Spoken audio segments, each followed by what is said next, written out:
Hello WhatsApp ভাই brother, কি অবস্থা, কেমন আছেন? আশা করি আপনারা সবাই ভালোই আছেন। আমি আলহামদুলিল্লাহ আপনাদের দোয়ায় ভালো আছি। চলে আসলাম ভোলায় তরমুজ খেতে, আর প্রচুর তরমুজ খেতে। আর এখান থেকে তরমুজ পুরো বিভিন্ন জেলা শহরে যায়, যেমন ঢাকা, চট্টগ্রাম, অন্য জেলা শহরে যায়। আর তরমুজগুলো দেখতে অনেক সুন্দর। আমিও চলে আসলাম তরমুজ খেতে, আর তাই চিন্তা করলাম তরমুজগুলো শুধু আমি দেখবো, আপনাদের দেখাবো। আর এই ভিডিওটা পুরো আমার ইউটিউব চ্যানেলে আপলোড হবে, আর ফুল ভিডিওটা দেখবেন, আশা করি ভালোই লাগবে।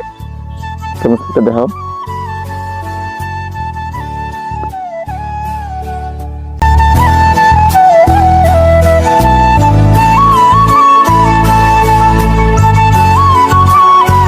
গাইস, এই যে আমি এখন তরমুজ খেতে আসছি, প্রচুর তরমুজ। আর তরমুজগুলো দেখতে অনেক সুন্দর লাগে। এই যে আমার একটা, এই যে এটা বড়।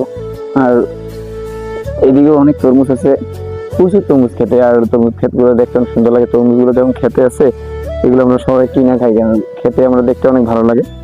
আর এই যে ফুল ভিডিওটা আমার ইউটিউব চ্যানেল পাবেন, অনেক সুন্দর। আর এই দেখেন, এই যে এই দুইটা তরমুজ আছে, এখানে একটা আর এখানে একটা আছে, অনেক সুন্দর। মানে এখান থেকে মানে এই যে তরমুজ